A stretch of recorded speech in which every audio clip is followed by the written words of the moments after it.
धन्यवाद। Short notice पे आप सब आए। राजनीतिक हलचल पिछले 12 घंटों में बहुत तेज हुई है प्रदेश की। और राजनीतिक सरगर्मियों को देखते हुए जिस तरीके से 3 एमएलए नायब सैनी जी की सरकार से अपना समर्थन वापस लिया है, आज हरियाणा प्रदेश की सरकार जो मेजॉरिटी लेकर 2 महीने पहले आई थी उससे कम हुई। नैतिकता के आधार पर मुख्यमंत्री को या तो अपना बहुमत पेश करना चाहिए या इस्तीफा देना चाहिए। और वहीं दूसरी ओर पर हम आग्रह भी करेंगे और लिखित में भी महामहिम से आग्रह करेंगे कि इस गवर्नमेंट को दोबारा, क्योंकि 3 विधायकों ने लिखित तौर पर अपना इस्तीफा राज्यपाल को भेजा है, राज्यपाल भी सरकार को मेजॉरिटी प्रूव करने की डायरेक्शन दे, क्योंकि आज 2 विधायकों ने विधानसभा की मेंबरशिप से इस्तीफा दिया है।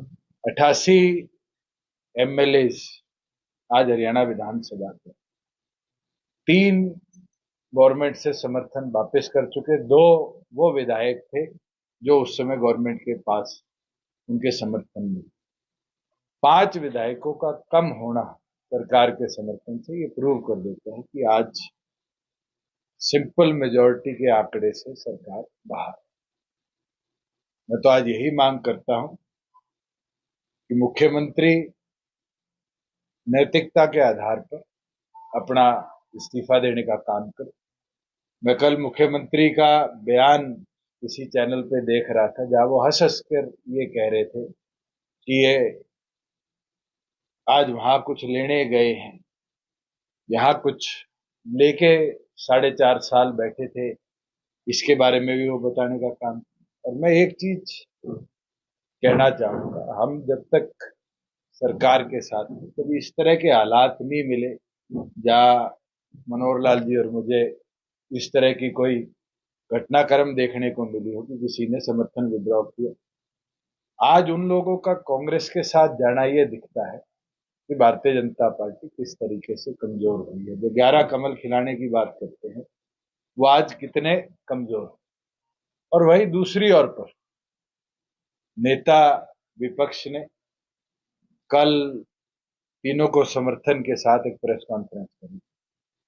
मैं उनको भी कहना चाहूंगा कि आज जो गणित बनता है उस गणित के अंदर जब अल्पसंख्यक में सरकार है, अगर कदम उठाया जाए कि इस सरकार को ड्यूरिंग इलेक्शंस घेरा जाए तो हम इस पर पूरी तौर पर विचार करेंगे कि बाहर से इस सरकार को घेरने के लिए उनका समर्थन।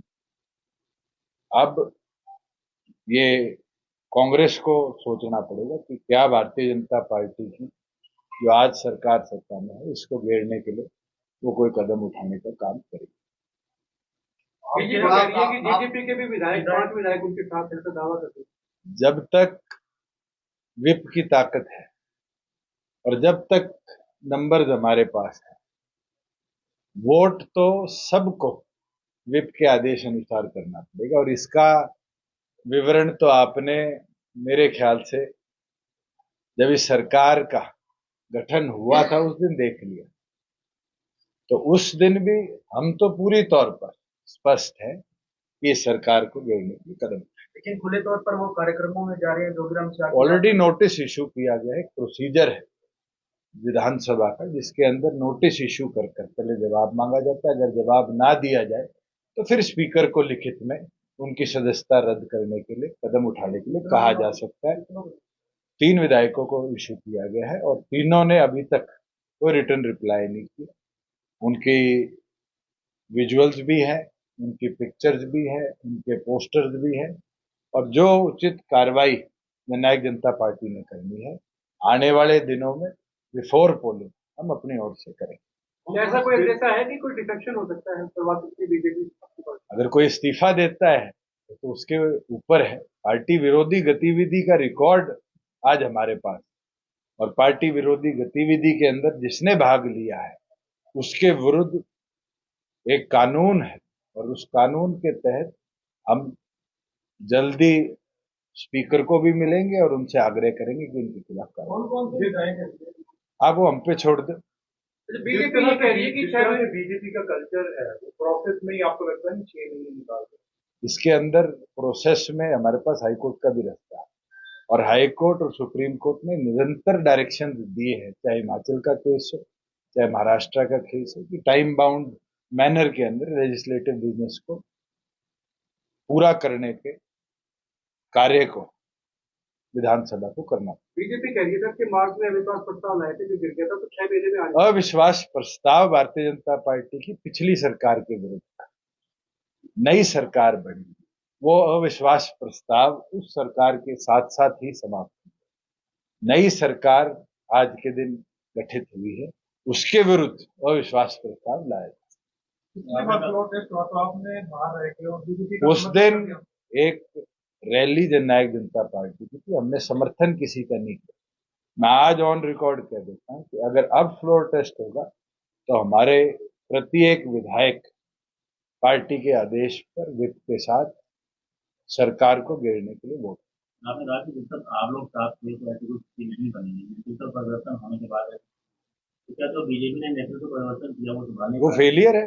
मैं तो एक दिन नहीं बारी बारी कहता हूं। जब नया मुख्यमंत्री पहली कैबिनेट के बाद कहता है कि 94 दिन का प्लान बना है, तो इसका मतलब तो उनने पहले मन बना रखा है कि वो 94 दिन के मुख्यमंत्री है। और ये तो ऑन रिकॉर्ड है, चंडीगढ़ की किसी आपके बीट के साथी से निकाल लीजिए कि फर्स्ट फुल कैबिनेट मीटिंग के बाद आकर नए मुख्यमंत्री का बयान था कि हम तो 94 दिन का प्लान लेकर आए।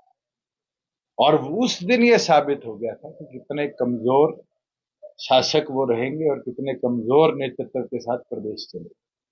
और आज भी मैं आपको बता सकता हूं कि निरंतर फील्ड का दौरा हम कर रहे हैं। मंडियों में जिस तरीके से आज के दिन गेहूं पड़ा है, सरसों पड़ा है, 22 दिन से ऊपर हो गए जहां सरसों की पेमेंट नहीं हुई, 17 दिन से ऊपर हो गए जहां गेहूं की पेमेंट नहीं हुई। ये दिखाता है कि किसान विरोध में कितना इनने काम किया है, कमजोर करने का जो प्रयास किया है, और मॉनिटरिंग का फेलियर है। सिस्टम तो ऑटोमेटेड हमने बनाया था। 4 साल क्यों नहीं दिक्कत आई जब पेमेंट 48 घंटे में दी गई? 4 साल क्यों नहीं दिक्कत आई कि उठान टाइम बाउंड मैनर में किया गया? आज भी उचाना में 10 लाख बैग्स गेहूं के पड़े हैं। तो ये फेलियर दिखता है कि मॉनिटरिंग नहीं है, और मॉनिटरिंग ना होने की वजह से इस तरह की दिक्कत फार्मर्स। कल के घटनाक्रम से लोकसभा चुनाव पे कितना असर देखते हैं? कि बहुत असर है, और जनता का मूड भी बदला है। और मैं तो फिर दोबारा कहूंगा कि जो गर्मी में पारी है, चाबी की बारी है। और जिस तरीके से श्रीमती नैना चौटाला जी के नामांकन में हिसार की जनता ने जोश दिखाया है, ये दिखाता है कि हिसार दोबारा हरियाणा की आवाज को चुनेगा और हरियाणा की आवाज को पार्लियामेंट में जगह देगा। और इस राष्ट्रीय सोच को जो बारी बारी लाया जाता है, जो हरियाणा की आवाज को दबा देती है, गूंगे बहरे सांसद पार्लियामेंट में भेजती है, कहीं ना कहीं उनको जवाब देने का समय। नायब सिंह सैनी ने सिरसा में कहा है कि सरकार अलग में बेशक है लेकिन कोई तरह की कोई दिक्कत नहीं। चलो, मुख्यमंत्री ये तो मान गए कि आज वो कमजोर हो चुके, और ये कमजोरी मानने वाला मुख्यमंत्री मुझे लगता है नैतिक आधार पर प्रदेश का नेतृत्व करने लायक नहीं। कल बीजेपी के प्रवक्ता कह रहे थे मोदी साहब आएंगे तो लहर आएगी हरियाणा में। 400 की बात करते थे, पिछले 12-13 दिनों से तो छोड़ गए, तो लहर कहां गई? आज तो मंगलसूत्र की बात होती, और वो दोनों लोग मंगलसूत्र की बात कर रहे हैं जिनके शायद घर में भी सदस्य ना तो मंगलसूत्र पहनता। तो अभी जो सरकार की क्राइसिस आया तो फिर आपकी से बात जैसे आप कह रहे हैं कि कांग्रेस जा सकते हैं, कांग्रेस को समर्थन कर सकते हैं। मैं आपके माध्यम से कहता हूं, ना मुझे बात करने की जरूरत। अगर करंट रेजीम को मेजोरिटी प्रूव करनी पड़ी तो जननायक जनता पार्टी विप भी जारी करेगी और करंट गवर्नमेंट के विरोध में विप को जारी। कांग्रेस के साथ भी जा सकती है बीजेपी? मुझे किसी के साथ जाने की जरूरत नहीं है। आज के दिन ना कांग्रेस के साथ जाने की जरूरत, ना बीजेपी के साथ जाने की। मगर करंट सरकार को घेरने के लिए अगर समर्थन विपक्ष के अंदर एकता होगी और करना पड़ा तो हम करेंगे।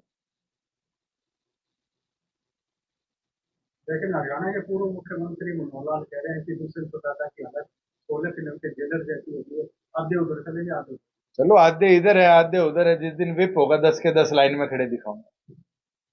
और ये चीज तो विप की ताकत को शायद प्रेस के साथियों ने बड़े अच्छे तरीके से 13 तारीख को विधानसभा में देखा कि जैसे ही चर्चा शुरू हुई तो जेलर का आदेश आया और जेलर के आदेश में 5 के 5 बाहर थे।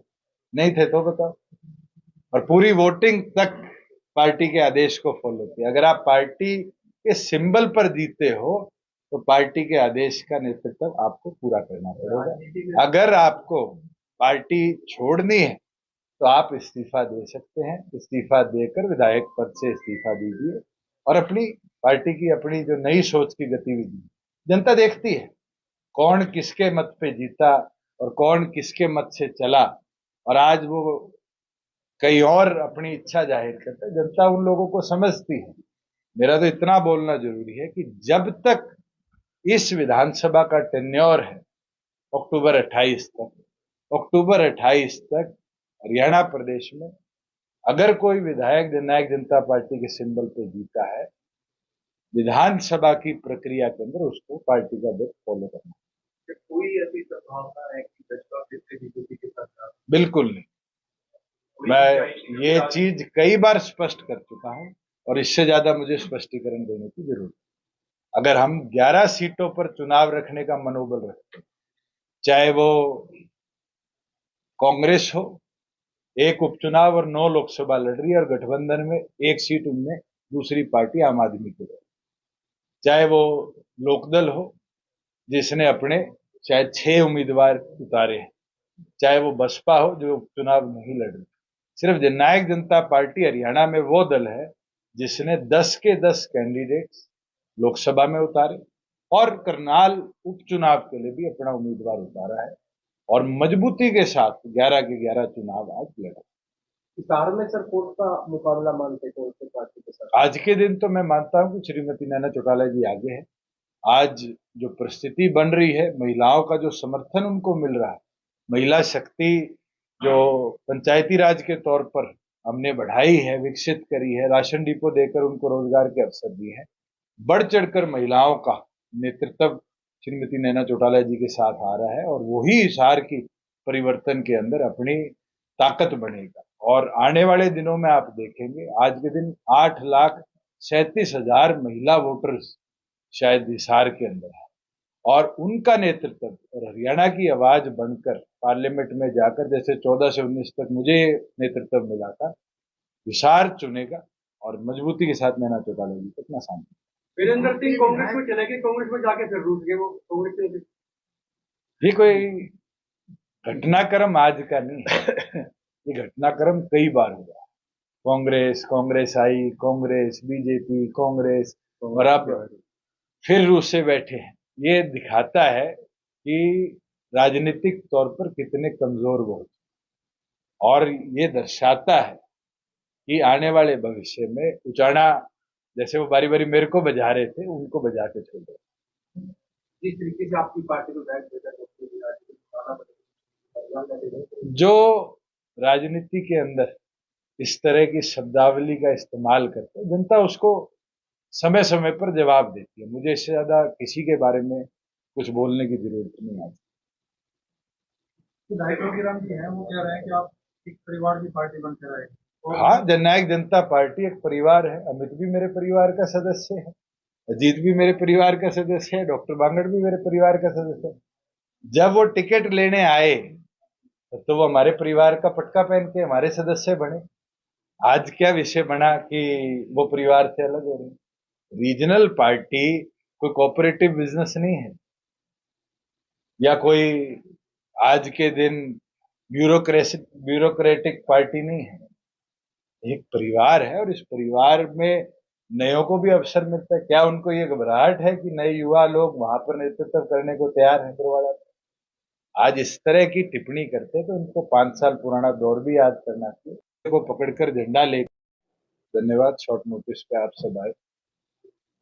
राजनीतिक हलचल पिछले 12 घंटों में बहुत तेज हुई है प्रदेश की, और राजनीतिक सरगर्मियों को देखते हुए जिस तरीके से 3 एमएलए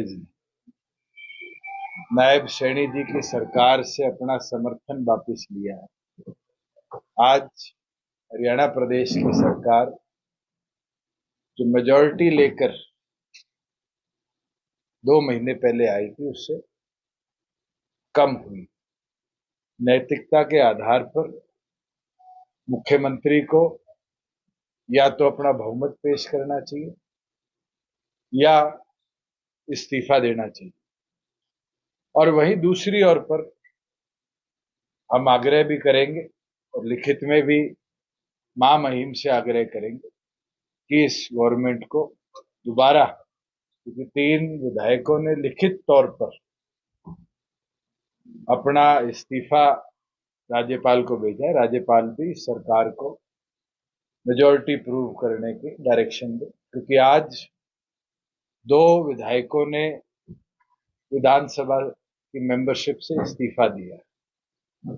88 एमएलए आज हरियाणा विधानसभा के 3 गवर्नमेंट से समर्थन वापस कर चुके, 2 वो विधायक थे जो उस समय गवर्नमेंट के पास उनके समर्थन में। 5 विधायकों का कम होना सरकार के समर्थन से ये प्रूव कर देता है कि आज सिंपल मेजॉरिटी के आंकड़े से सरकार बाहर। मैं तो आज यही मांग करता हूं कि मुख्यमंत्री नैतिकता के आधार पर अपना इस्तीफा देने का काम करे। मैं कल मुख्यमंत्री का बयान किसी चैनल पे देख रहा था जहां वो हंस हंस कर ये कह रहे थे कि ये आज वहां कुछ लेने गए हैं, यहां कुछ लेके 4.5 साल बैठे थे, इसके बारे में भी वो बताने का काम। और मैं एक चीज कहना चाहूंगा, हम जब तक सरकार के साथ कभी इस तरह के हालात नहीं मिले जहां मनोहर लाल जी और मुझे इस तरह की कोई घटनाक्रम देखने को मिली हो कि किसी ने समर्थन विड्रॉ किया। आज उन लोगों का कांग्रेस के साथ जाना ये दिखता है कि भारतीय जनता पार्टी किस तरीके से कमजोर हुई है। जो 11 कमल खिलाने की बात करते हैं वो आज कितने कमजोर।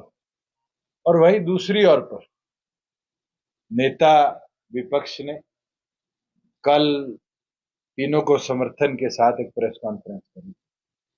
मैं उनको भी कहना चाहूंगा कि आज जो गणित बनता है उस गणित के अंदर जब अल्पसंख्यक में सरकार है, अगर कदम उठाया जाए कि इस सरकार को ड्यूरिंग इलेक्शंस घेरा जाए तो हम इस पर पूरी तौर पर विचार करेंगे कि बाहर से इस सरकार को घेरने के लिए उनका समर्थन।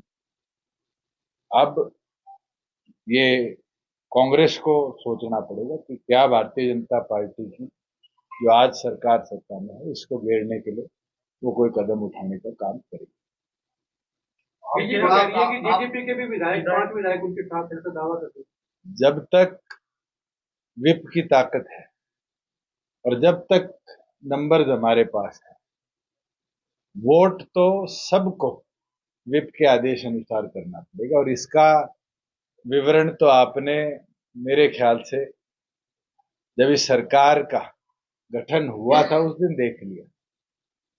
तो उस दिन भी हम तो पूरी तौर पर स्पष्ट है कि इस सरकार को घेरने के लिए कदम। लेकिन खुले तौर पर वो कार्यक्रमों में जा रहे हैं। जोगीराम से ऑलरेडी नोटिस इशू किया गया है, एक प्रोसीजर है विधानसभा का जिसके अंदर नोटिस इशू कर पहले जवाब मांगा जाता है। अगर जवाब ना दिया जाए तो फिर स्पीकर को लिखित में उनकी सदस्यता रद्द करने के लिए कदम उठाने के लिए कहा जा सकता है। 3 विधायकों को इशू किया गया है और तीनों ने अभी तक कोई रिटर्न रिप्लाई नहीं किया। उनकी विजुअल्स भी हैं, उनकी पिक्चर्स भी हैं, उनके पोस्टर्स भी हैं, और जो उचित कार्रवाई जननायक जनता पार्टी ने करनी है आने वाले दिनों में बिफोर पोलिंग हम अपनी ओर से करेंगे। ऐसा कोई ऐसा है कि कोई डिफेक्शन हो सकता है बीजेपी?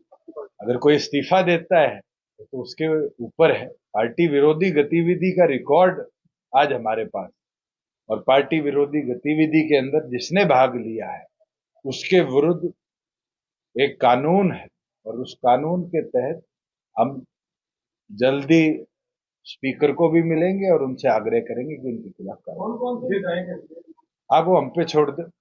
बीजेपी ये कह रही है कि शायद बीजेपी का कल्चर है वो प्रोसेस में ही आपको लगता है 6 महीने निकालते इसके अंदर प्रोसेस में हमारे पास हाईकोर्ट का भी रास्ता है, और हाईकोर्ट और सुप्रीम कोर्ट ने निरंतर डायरेक्शन दिए हैं, चाहे हिमाचल का केस हो चाहे महाराष्ट्र का केस हो, कि टाइम बाउंड मैनर के अंदर लेजिस्लेटिव बिजनेस को पूरा करने के कार्य को विधानसभा को करना। बीजेपी कह रही है कि मार्च में अविश्वास प्रस्ताव लाए थे जो गिर गया था, तो 6 महीने में आ जाएगा। अविश्वास प्रस्ताव भारतीय जनता पार्टी की पिछली सरकार के विरुद्ध था। नई सरकार बनी, वो अविश्वास प्रस्ताव उस सरकार के साथ साथ ही समाप्त हुआ। नई सरकार आज के दिन गठित हुई है, उसके विरुद्ध अविश्वास प्रस्ताव लाया उस दिन एक रैली जननायक जनता पार्टी की थी, हमने समर्थन किसी का नहीं किया। मैं आज ऑन रिकॉर्ड कह देता हूं कि अगर अब फ्लोर टेस्ट होगा तो हमारे प्रत्येक विधायक पार्टी के आदेश पर विप के साथ सरकार को गिरने के लिए वोट। आपने कहा कि जब तक आप लोग साथ थे तो ऐसी कोई स्थिति नहीं बनी, नेतृत्व परिवर्तन होने के बाद तो क्या तो बीजेपी ने नेतृत्व परिवर्तन किया वो संभालने वो फेलियर है। मैं तो एक दिन नहीं बारी बारी कहता हूं। जब नया मुख्यमंत्री पहली कैबिनेट के बाद कहता है कि 94 दिन का प्लान बना है, तो इसका मतलब तो उनने पहले मन बना रखा है कि वो 94 दिन के मुख्यमंत्री, और ये तो ऑन रिकॉर्ड है। चंडीगढ़ की किसी आपके बीट के साथी से निकाल लीजिए कि फर्स्ट फुल कैबिनेट मीटिंग के बाद आकर नए मुख्यमंत्री का बयान था कि हम तो 94 दिन का प्लान लेकर आए, और उस दिन ये साबित हो गया था कि कितने कमजोर शासक वो रहेंगे और कितने कमजोर नेतृत्व के साथ प्रदेश चले। और आज भी मैं आपको बता सकता हूं कि निरंतर फील्ड का दौरा हम कर रहे हैं। मंडियों में जिस तरीके से आज के दिन गेहूं पड़ा है, सरसों पड़ा है, 22 दिन से ऊपर हो गए जहां सरसों की पेमेंट नहीं हुई, 17 दिन से ऊपर हो गए जहां गेहूं की पेमेंट नहीं हुई। ये दिखाता है कि किसान विरोध में कितना इनने काम किया है, कमजोर करने का जो प्रयास किया है, और मॉनिटरिंग का फेलियर। सिस्टम तो ऑटोमेटेड हमने बनाया था। 4 साल क्यों नहीं दिक्कत आई जब पेमेंट 48 घंटे में दी गई? 4 साल क्यों नहीं दिक्कत आई कि उठान टाइम बाउंड मैनर में किया गया? आज भी उचाना में 10 लाख बैग्स गेहूं के पड़े हैं। तो ये फेलियर दिखता है कि मॉनिटरिंग नहीं है, और मॉनिटरिंग ना होने की वजह से इस तरह की दिक्कत फार्मर्स। कल के घटनाक्रम से लोकसभा चुनाव पे कितना असर देखते हैं? कि बहुत असर है, और जनता का मूड भी बदला है। और मैं तो फिर दोबारा कहूंगा कि जो गर्मी में पारी है, चाबी की बारी है। और जिस तरीके से श्रीमती नैना चौटाला जी के नामांकन में हिसार की जनता ने जोश दिखाया है, ये दिखाता है कि हिसार दोबारा हरियाणा की आवाज को चुनेगा और हरियाणा की आवाज को पार्लियामेंट में जगह देगा। और इस राष्ट्रीय सोच को जो बारी बारी लाया जाता है, जो हरियाणा की आवाज को दबा देती है, गूंगे बहरे सांसद पार्लियामेंट में भेजती है, कहीं ना कहीं उनको जवाब देने का समय। नायब सिंह सैनी ने सिरसा में कहा है कि सरकार अलग में बेशक है लेकिन कोई तरह की कोई दिक्कत नहीं। चलो, मुख्यमंत्री ये तो मान गए कि आज वो कमजोर हो चुके, और ये कमजोरी मानने वाला मुख्यमंत्री मुझे लगता है नैतिक आधार पर प्रदेश का नेतृत्व करने लायक नहीं। कल बीजेपी के प्रवक्ता कह रहे थे मोदी साहब आएंगे तो लहर आएगी हरियाणा में। 400 की बात करते थे, पिछले 12-13 दिनों से तो छोड़ गए, तो लहर कहाँ गई? आज तो मंगलसूत्र की बात होती, और वो दोनों लोग मंगलसूत्र की बात कर रहे हैं जिनके शायद घर में भी सदस्य ना जो मंगलसूत्र पहनता। तो अभी जो सरकार की क्राइसिस आया तो लेकर आपकी खुद से बात जैसे आप कह रहे हैं कि कांग्रेस जा सकते हैं, कांग्रेस को समर्थन कर सकते हैं। मैं आपके माध्यम से कहता हूं, ना मुझे बात करने की जरूरत। अगर करंट रेजीम को मेजोरिटी प्रूव करनी पड़ी तो जननायक जनता पार्टी विप भी जारी करेगी और करंट गवर्नमेंट के विरोध में विप को जारी। कांग्रेस के साथ भी जा सकती है बीजेपी? मुझे किसी के साथ जाने की जरूरत नहीं है। आज के दिन ना कांग्रेस के साथ जाने की जरूरत, ना बीजेपी के साथ जाने की। मगर करंट सरकार को घेरने के लिए अगर समर्थन विपक्ष के अंदर एकता होगी और करना पड़ा तो हम करेंगे।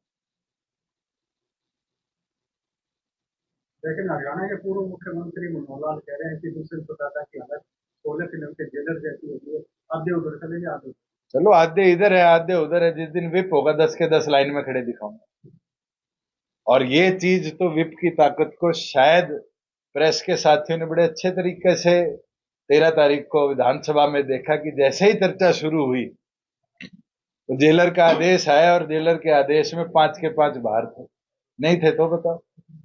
और पूरी वोटिंग तक पार्टी के आदेश को फॉलो किया। अगर आप पार्टी के सिंबल पर जीते हो तो पार्टी के आदेश का नेतृत्व आपको पूरा करना पड़ेगा। अगर आपको पार्टी छोड़नी है तो आप इस्तीफा दे सकते हैं, इस्तीफा देकर विधायक पद से इस्तीफा दीजिए और अपनी पार्टी की अपनी जो नई सोच की गतिविधि जनता देखती है, कौन किसके मत पे जीता और कौन किसके मत से चला और आज वो कहीं और अपनी इच्छा जाहिर करता है। जनता उन लोगों को समझती है।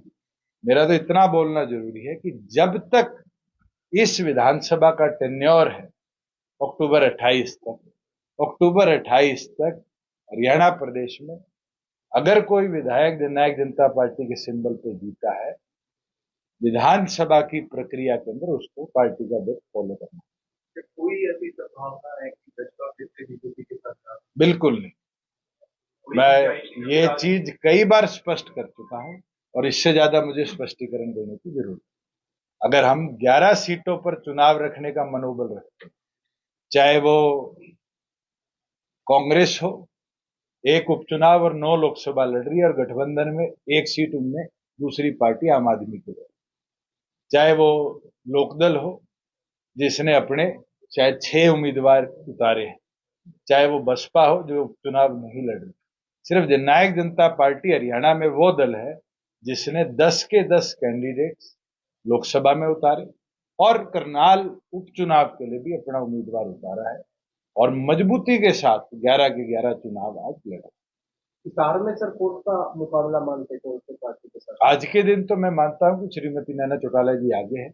आज जो परिस्थिति बन रही है, महिलाओं का जो समर्थन उनको मिल रहा है, महिला शक्ति जो पंचायती राज के तौर पर हमने बढ़ाई है, विकसित करी है, राशन डिपो देकर उनको रोजगार के अवसर दिए हैं, बढ़ चढ़कर महिलाओं का नेतृत्व श्रीमती नैना चौटाला जी के साथ आ रहा है और वही हिसार की परिवर्तन के अंदर अपनी ताकत बनेगा। और आने वाले दिनों में आप देखेंगे आज के दिन 8,37,000 महिला वोटर्स शायद हिसार के अंदर है और उनका नेतृत्व और हरियाणा की आवाज बनकर पार्लियामेंट में जाकर जैसे 14 से 19 तक मुझे नेतृत्व मिला था, हिसार चुनेगा और मजबूती के साथ नैना चौटाला जी को अपना सामने।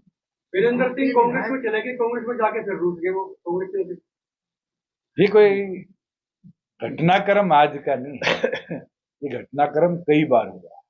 कांग्रेस आई, कांग्रेस बीजेपी कांग्रेस और अब फिर रूस से बैठे हैं। ये दिखाता है कि राजनीतिक तौर पर कितने कमजोर वो और ये दर्शाता है कि आने वाले भविष्य में उचाना जैसे वो बारी बारी मेरे को बजा रहे थे उनको बजा के छोड़ रहे। जिस तरीके से आपकी पार्टी को जो राजनीति के अंदर इस तरह की शब्दावली का इस्तेमाल करते हैं, जनता उसको समय समय पर जवाब देती है। मुझे इससे ज्यादा किसी के बारे में कुछ बोलने की जरूरत नहीं आती। विधायक योगीराम जी हैं, वो कह रहे हैं कि आप एक परिवार की पार्टी बनकर आए। हाँ, जननायक जनता पार्टी एक परिवार है। अमित भी मेरे परिवार का सदस्य है, अजीत भी मेरे परिवार का सदस्य है, डॉक्टर बांगड़ भी मेरे परिवार का सदस्य है। जब वो टिकट लेने आए तो वो हमारे परिवार का पटका पहन के हमारे सदस्य बने। आज क्या विषय बना कि वो परिवार से अलग हो रहे। रीजनल पार्टी कोई कोऑपरेटिव बिजनेस नहीं है या कोई आज के दिन ब्यूरोक्रेटिक पार्टी नहीं है। एक परिवार है और इस परिवार में नयों को भी अवसर मिलता है। क्या उनको ये घबराहट है कि नए युवा लोग वहां पर नेतृत्व करने को तैयार हैं? आज इस तरह की टिप्पणी करते तो उनको 5 साल पुराना दौर भी याद करना चाहिए। को पकड़कर झंडा ले